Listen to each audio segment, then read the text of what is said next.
주제 중 하나는 바로 하나님 나라입니다. 하나님께서는 하나님 나라를 만드셨고 악한 세력의 방해에도 불구하고 그 나라를 완성하십니다. 우리가 드라마를 보게 되는데 한 편의 드라마처럼 죄와 사망의 권세에 놓인 자기 백성을 구속하십니다. 이러한 구속 드라마의 감독이 누구인가? 누가 이 드라마를 제작하고 완성해 가는가? 바로 하나님입니다. 사람이 이 드라마를 제작하고 완성해 가는 것이 아니라 하나님이 이 드라마를 제작하고 완성해 가십니다. 우리는 그 드라마 가운데에 들어왔습니다. 일반적으로 드라마에는 무엇이 있냐면 선악의 대립 구조가 있습니다. 그냥 아무런 갈등 상황이 없으면 재미가 없기 때문에 보통 드라마에는 선악의 대립 구조가 있고 갈등이 일어나는 그러한 내용이 나옵니다. 마찬가지로 이 하나님이 만드시는 구속 드라마에 선악의 대립 구조가 있습니다. 바로 예수 그리스도와 마귀의 대립 구조가 형성되어 있습니다. 창세기에서부터 요한계시록까지 예수님과 이 마귀의 대립 구조가 있습니다. 요한계시록은 어떤 책이냐면 하나님 나라 완성이 예언된 책입니다. 그냥 예상하는 것이 아니라 하나님께서 내가 반드시 그 나라를 이룰 것이다. 내가 이 드라마의 마지막을 이렇게 장식할 것이다 라고 약속하시고 예언하신 것입니다. 말씀하시면 천지 만물이 창조되는 그 전능하신 하나님께서 마지막 날이 어떻게 될지 미리 보여주시고 친히 내가 이루겠다라고 말씀하십니다. 예수 그리스도를 보내오시겠다고 약속하시고 신실하게 이루신 하나님께서 하나님 나라의 완성도 친히 이루시겠다고 약속하시는 것입니다. 오늘 본문에는 특별히 천년 왕국에 대해서 말씀하고 있습니다. 이 천년 왕국의 시간에도 그리스도와 마귀의 대립이 아주 선명하게 드러나 있습니다. 그리고 그 결말도 가르쳐 주고 있습니다. 그래서 우리는 이 천년 왕국에 대해서 이렇게 질문할 수 있습니다. 그 천년 왕국은 과연 어떠한 시간인가? 어떠한 성격의 시간인가? 그리고 그 기간이 오늘날 성도들에게 어떠한 위로와 소망을 주는가? 이 요한계시록은 단순히 신비한 책, 환상의 책이 아니라 성도들에게, 오늘날을 살아가는 성도들에게 위로와 소망의 메시지를 주려고 기록된 책입니다. 그래서 이 오늘 말씀도 성도들에게 위로와 메시지를 주는데, 위로와 소망의 메시지를 주는데 어떤 내용을 통해서 주는가? 먼저 첫 번째로 천년 동안 마귀는 결박당합니다. 성경은 하나님의 구속 드라마라고 했는데 하나님이 자기 나라를 회복하시고 완성하시는 드라마입니다.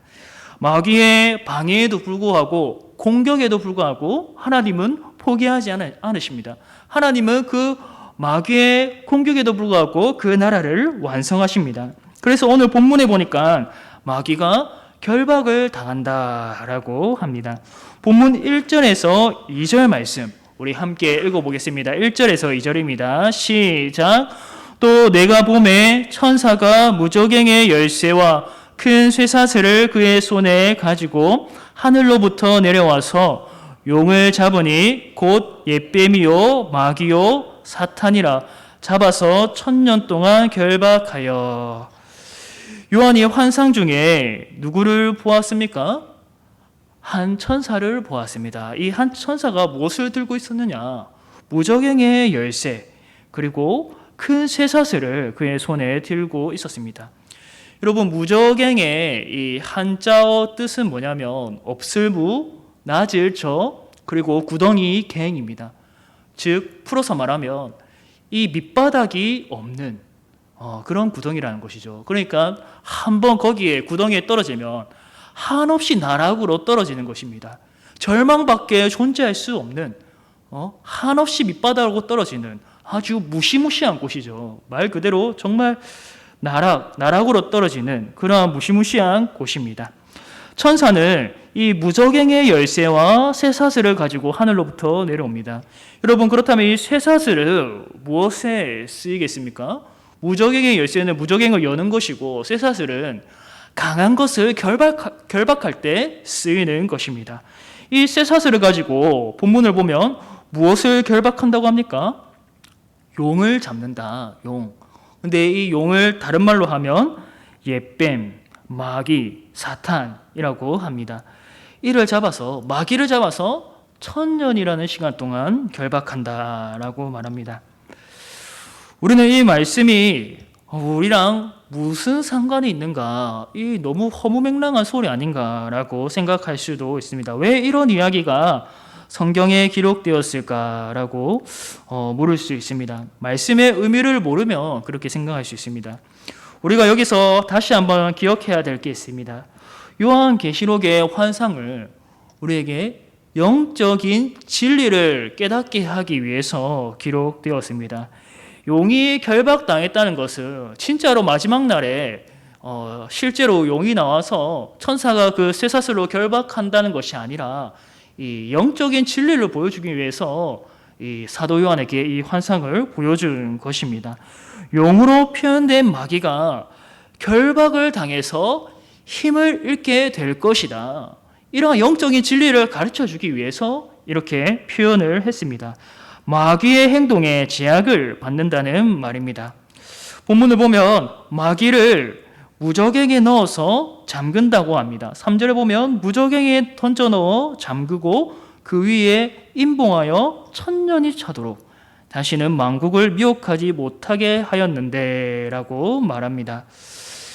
마귀는 1000년 동안, 이 1000년이라는 세월 동안 결박당해서 이 세상에서 자유롭게 활동하지 못하게 됩니다. 마태복음 12장 29절을 보면 이 마귀의 결박에 관해서 예수님이 이렇게 말씀하고 있습니다. 예수님은 귀신을 쫓아내신 것을 문제를 삼는 바리새인들에게 이렇게 말씀하셨습니다. 사람이 먼저 강한 자를 결박하지 않고서야 어떻게 그 강한 자의 집에 들어가 그 세간을 강탈하겠느냐? 결박한 후에야 그 집을 강탈하리라. 예수님은 이 땅에 오셔서 이 마귀의 하수인 역할을 하는 귀신들을 쫓아내셨습니다. 어떻게 그 귀신들을 쫓아내는가? 예수님이 이 땅에 오셔서 마귀를 결박하셨기 때문에, 그의 권세를 짓밟아 버리셨기 때문에 그의 하수인들을 쫓아내실 수 있다. 예수님이 이미 마귀의 머리를 짓밟으셨기 때문에 그 마귀의 권세를, 그 하수인 영들을 제압하실 수 있었다. 그런 말입니다. 예수님이 귀신을 쫓아내신 것은 바로 이 사탄이 결박되었기 때문입니다. 사탄의 결박은 언제 이루어졌는가? 예수님이 오신 이후에 그분의 사역과 죽음과 부활로 인해서 사탄이 결정적으로 패했습니다. 이미 사탄은 졌습니다. 그래서 그 권세를 잃었다고 말하는 것입니다. 따라서 이 사탄의 결박은 예수님의 초림 때, 예수님이 이 땅에 오셨을 때 이미 이루어졌습니다. 예수님이 죽으시고 부활하신 뒤에는 본격적으로 만방에 복음이 전파되었습니다. 그리고 곳곳에 믿는 자들이 많아지고 교회가 세워졌습니다. 구약에서는 부분적으로 유대인을 중심으로 하나님의 백성이 이루어지고 그들에게 진리의 빛이 부분적으로 비추어졌습니다. 하지만 이제는 열방에 하나님 나라 복음이 전파되고 이방인들에게도 적극적으로 진리의 빛이 환하게 비추어졌습니다. 이전에는 이스라엘 혹은 유대인을 제외하고는 만국이 누구의 통치를 받았느냐? 사탄의 통치를 받았습니다. 영적으로 깜깜하게 어둠의 상태에 있었습니다. 하지만 이제는 예수 그리스도의 환한 빛이 세계 곳곳에, 또 유대인들만이 아니라 오히려 이방인들에게 더 활짝 환하게 비추어지고 있습니다. 주일이 되면 세계 곳곳에서 하나님의 백성들이 하나님께 예배를 드립니다. 우리가 이 본문에서 중요하게 보아야 될 것은 바로 이 천년이라는 세월입니다. 이 천년이라는 세월을 어떻게 봐야 될 것인가? 천년은 이 문자적으로 천년을 말하는 것이 아니라 요한계시록에서 늘 표현하고 있듯이 상징입니다. 아주 긴 세월을 상징하는 단어입니다. 천년 동안 마귀가 결박당한다는 것은 예수님이 이 땅에 오시고 또 마지막 날 예수님이 다시 오실 때까지 그 상당히 긴 기간을 천년으로 표현했습니다. 이 천년이 차도록 마귀가 다시는 세상을 미혹하지 못하게 된다고 합니다. 그런데 이 3절 끝에 보면 그 후에는 반드시 잠깐 놓인다라고 기록되어 있습니다. 어떤 사람들은 이렇게 말합니다. 마귀가 이미 결박당했다면 오늘날 마귀는 더 이상 활동하지 않는가? 그렇지는 않습니다. 마귀가 결박당했지만 여전히 활동하고 있습니다. 베드로전서에 따르면 지금도 울부짖는 사자처럼 두루다니면서 삼킬 자를 찾고 있다라고 합니다. 지금도 사람들을 미혹하고 심지어 믿는 사람들까지도 넘어뜨리려고 합니다. 하지만 마귀는 결정적으로 패배하여서 이전의 그 권세를 잃었다는 것입니다. 결정적으로 복음의 시대가 도래했고 이미 예수님의 승리가 완전히 확실하게 드러났다라는 것입니다. 아직 완전히 하나님 나라가 이루어지지는 않았죠. 이 악한 세상이 심판받지 않았고 또 예수님이 다시 오지도 않았으니까 완전히 이 하나님 나라가 이루어지지는 않았습니다. 그러나 예수님이 이 땅에 오신 이후부터 이미 하나님 나라가 도래했습니다. 하나님 나라가 가까이 왔다라고 했습니다. 전에도 말씀드렸듯이 뱀의 머리가 이미 박살이 났지만 아직 완전히 죽은 게 아니기 때문에 꿈틀거리면서 몸부림치고 있을 뿐입니다. 성도 여러분, 여전히 이 세상에는 악한 세력이 있습니다.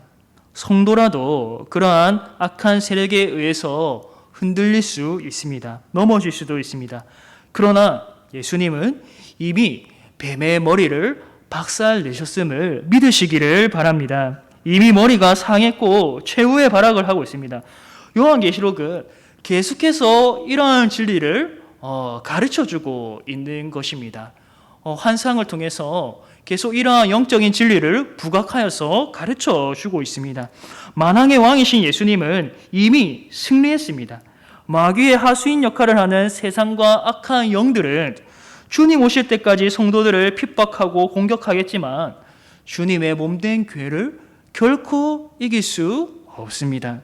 왜냐하면 이미 교회의 머리 대신 예수 그리스도가 승리했기 때문입니다. 악한 세력의 공격이 있더라도 이 계시록의 관점에서 보면 이미 승패가 결정되었습니다.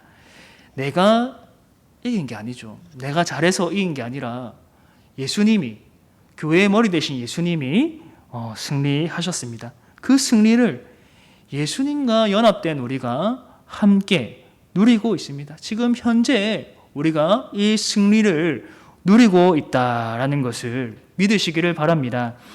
두 번째로 1000년 동안 성도는 왕노릇합니다. 1000년이라는 일컫는 이 시기에 마귀의 결박만 있지는 않습니다. 성도들은 그리스도와 함께 1000년 동안 왕노릇합니다. 우리 4절과 5절 말씀 함께 읽어보겠습니다. 4절과 5절입니다. 시작! 또 내가 보좌들을 보니 거기에 앉은 자들이 있어 심판하는 권세를 받았더라.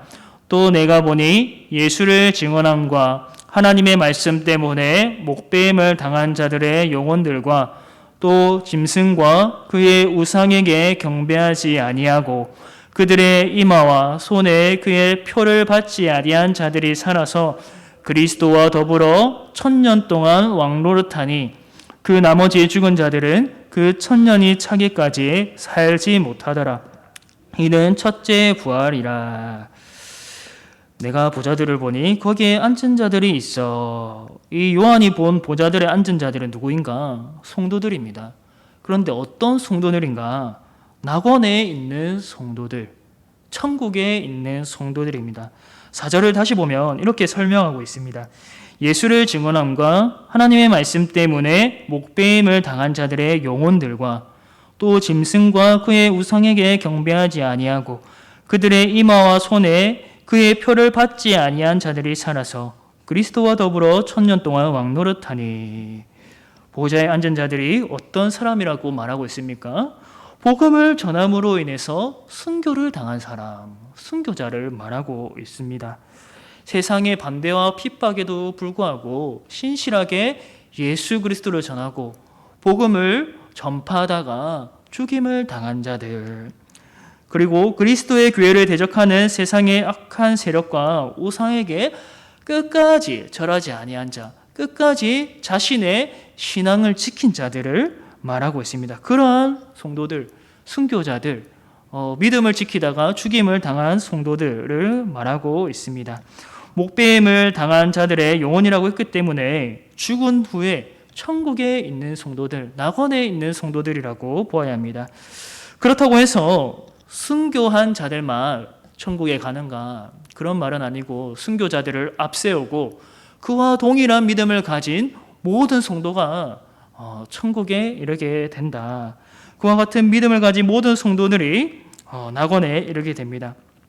즉 성도들은 죽어서 예수님과 함께 거하게 되고 천국에 있게 되고 거기서 1000년이라는 상징적인 시간 동안 예수님과 함께 왕노릇하게 됩니다. 심판의 권세를 받고 왕노릇한다는 이 말은 예수 그리스도의 통치와 다스림에 동참한다는 말입니다. 그리스도 혼자 하지 않으시고 천국에 있는 성도들도 이 영광스러운 일에 참여시킵니다. 영광스럽고 복된 지위를 받게 된다는 것입니다. 예수님은 만왕의 왕으로서 하늘과 땅의 모든 권세를 가지고 만물을 지금도 다스리고 계십니다. 이미 죽은 순교자들의 영혼과 그와 같은 믿음을 가진 성도들의 영혼이 그리스도와 더불어 현재 왕노릇하고 있습니다. 초대교회와 고대교회 성도들은 핍박을 아주 많이 받았습니다.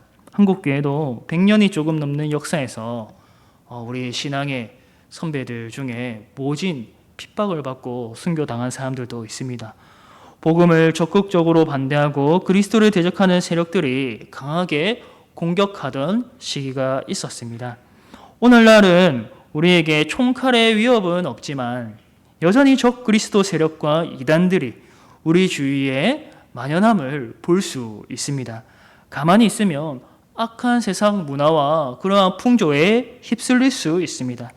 분명한 말씀의 반석 위에 집을 짓지 않는다면 비바람에 무너지게 됩니다. 하지만 늘 핍박과 반대에 직면한 성도들에게 죽음에 이르러서는 그리스도와 1000년 동안 왕노릇하리라. 이 말씀은 위로이고 소망이었습니다. 그 당시 이 요한계시록이 쓰여질 당시의 성도들, 핍박에 직면한 성도들에게는 이 요한계시록 메시지, 그리스도와 더불어 왕노릇하게 된다. 순교자들이 패배자가 아니라 순교자들이 비참한 최후를 맞이한 것이 아니라 이미 영원한 복락의 상태에 들어가 있다. 그들은 잠자고 있는 것이 아니라 하늘에서 낙원에서 그리스도와 더불어 통치하고 있다. 왕노릇하고 있다라는 그 메시지는 위로와 소망을 주었을 것입니다. 비록 이 땅에서 복음을 전함으로 인해 순교를 당한다 해도 로마 황제를 숭배하지 않아서 사자밥이 되고 또 죽임을 당한다 해도 패배가 아닙니다. 무조건 슬퍼할 일이 아닙니다. 신실한 성도가 이 땅에서 죽더라도 죽은 게 아닙니다. 천국에서 영생을 누리며 살게 될 것입니다. 거기서 여러분 그리스도와 더불어 왕노릇하게 됨을 믿으시기를 바랍니다. 5절에 있는 괄호를 보면 나머지 죽은 자들은 살지 못한다라고 합니다. 이는 누구인가? 예수님을 믿지 않는 자들입니다. 불신자들입니다. 예수님 밖에 있는 불신자들입니다. 이들은 죽어서 영생을 누리지 못합니다. 천국에 이르지 못하고 그리스도와 함께 왕노릇하지 못합니다. 세상에 능력 있는 힘 있는 권세자라고 해도 예수님 밖에 있으면 영생을 누리지 못합니다. 그렇기 때문에 우리는 이 땅에서 잠깐 예수님 밖에서 권세를 누리고 호의호식하는 자들을 부러워할 이유가 없습니다. 제일 중요한 영생이 없으니까 아무런 이 땅에서 세상의 것을 소유하고 있다고 해도 아무런 유익이 없습니다. 다 사라지고 썩어져 버릴 것들입니다. 그리고 5절과 6절에 보면 첫째 부활이라는 말이 나오는데요. 이는 육체가 사는 부활이 아닙니다. 천국에 이르러서 영생을 누리는 것을 첫째 부활이다라고 표현했습니다. 그래서 6절에 이렇게 말씀합니다. 이 첫째 부활에 참여하는 자들은 복이 있고 거룩하도다. 둘째 사망이 그들을 다스리는 권세가 없고 도리어 그들이 하나님과 그리스도의 제사장이 되어 1000년 동안 그리스도와 더불어 왕노릇하리라. 아멘. 이 첫째 부활에 참여하는 자는 복되다라고 합니다. 왜냐하면 예수님과 함께 왕노릇하기 때문입니다. 그리고 둘째 사망이 그들을 다스리는 권세가 없다고 합니다. 이 둘째 사망이란 또 무엇인가? 영원한 불못에 던져지는 것을 말합니다. 사람이 죽고 난 이후에 어디를 가게 되느냐? 천국 아니면 지옥인데 이 지옥에 던져지는 것을 둘째 사망이라고 표현했습니다. 끝까지 믿음을 지킨 자들은 천국에서 영생을 누리지만 그리스도와 더불어 왕노릇하지만 그렇지 않은 자들은 어떻게 되는가? 주님 밖에 있는 자들은 어떻게 되는가? 영원한 불못에 던져집니다. 둘째 사망이 그들에게 임합니다. 그렇기 때문에 성도 여러분, 예수님 안에서 맞이하는 죽음은 복되고 거룩한 것이다. 예수님을 향한 믿음을 끝까지 지키고 죽는 것은 비참한 것이 아니라 참으로 영광스러운 것이다 라고 생각해야 됩니다. 그리스도와 더불어 1000년 동안 왕노릇할 것이고 그 긴 세월 예수님이 다시 오실 때까지만이 아니라 그 뒤에도 물론 예수님과 함께 왕노릇할 것입니다. 끝까지 믿음을 지킨 성도에게는 이렇게 귀한 천국 상급이 있습니다. 하나님과 그리스도의 제사장이 되어 1000년 동안 그리스도와 더불어 왕노릇하리라. 하나님과 그리스도의 제사장이란 하나님과 예수 그리스도를 가까이에서 섬기게 된다. 제사장이 그 속죄소 앞에 나아가듯이 대속죄일에 우리 하나님과 그리스도 앞에 가까이 나아가서 천국에서 그분을 섬기게 된다라는 것을 말해줍니다. 즉 왕으로서 주님과 함께 다스리고 제사장으로서 하나님을 가까이에서 섬기게 된다는 것입니다. 신실한 믿음을 가진 자에게는 이러한 영생, 복락이 있음을 믿으시기를 바랍니다. 예수님을 믿는 자에게는 죽음조차도 영광스럽고 복됩니다. 마지막으로 1000년이 지나도 마귀는 패배합니다. 1000년이 지나도 마귀는 패배합니다. 1000년이라는 이 상징적인 시기가 지나면 사탄 또는 마귀가 결박에서 풀린다고 합니다. 그리고 교회를 공격할 세상의 세력을 일으키는데 결국 이것도 성공하지 못합니다. 7절에서 10절까지의 말씀 우리 함께 읽어보겠습니다. 조금 길지만 7절에서 10절입니다. 시작. 1000년이 참에 사탄이 그 옥에서 놓여 나와서 땅의 사방 백성 곧 곡과 마곡을 미혹하고 모아 싸움을 붙이리니 그 수가 바다의 모래 같으리라.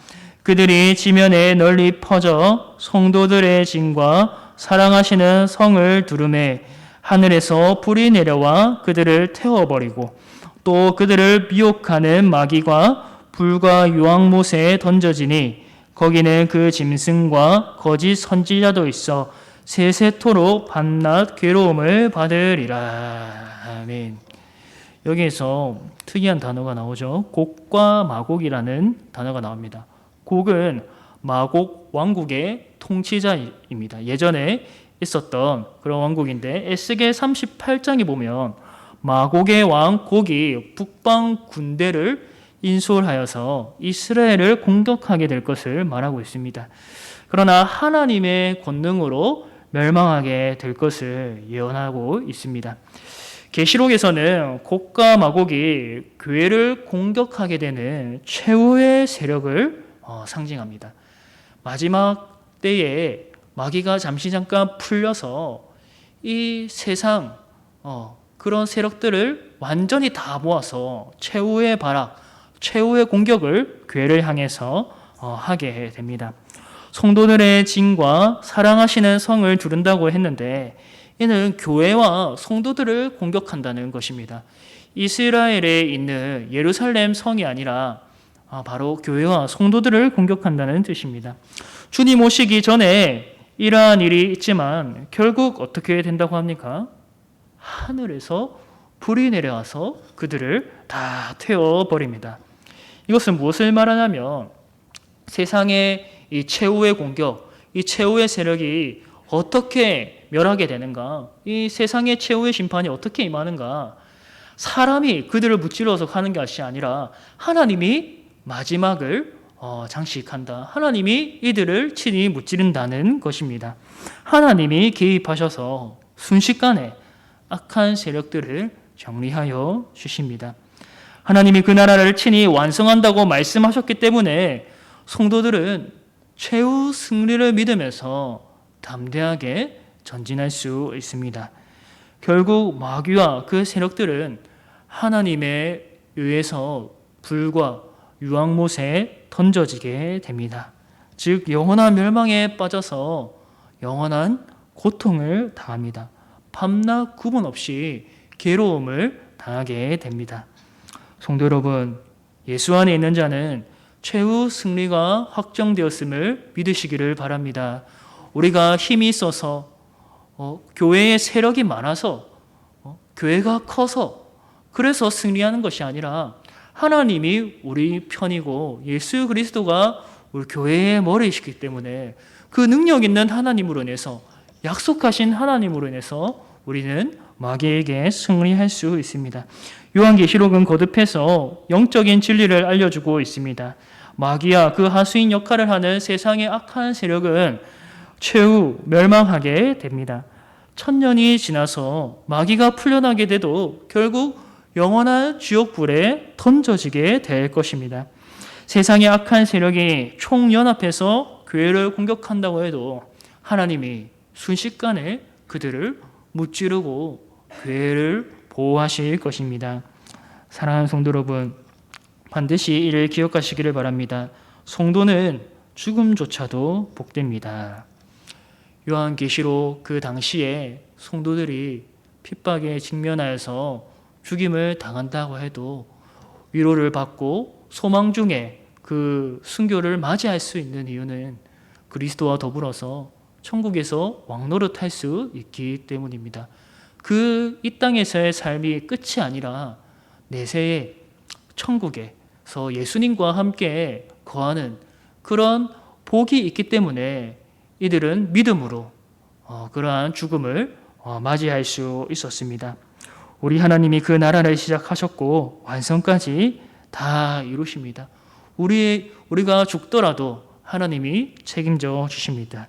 오늘 밤 이 진리를 확실히 믿고 이 진리 위에서 요동하지 않는 굳센 성도님들 되시기를 주님의 이름으로 축복합니다.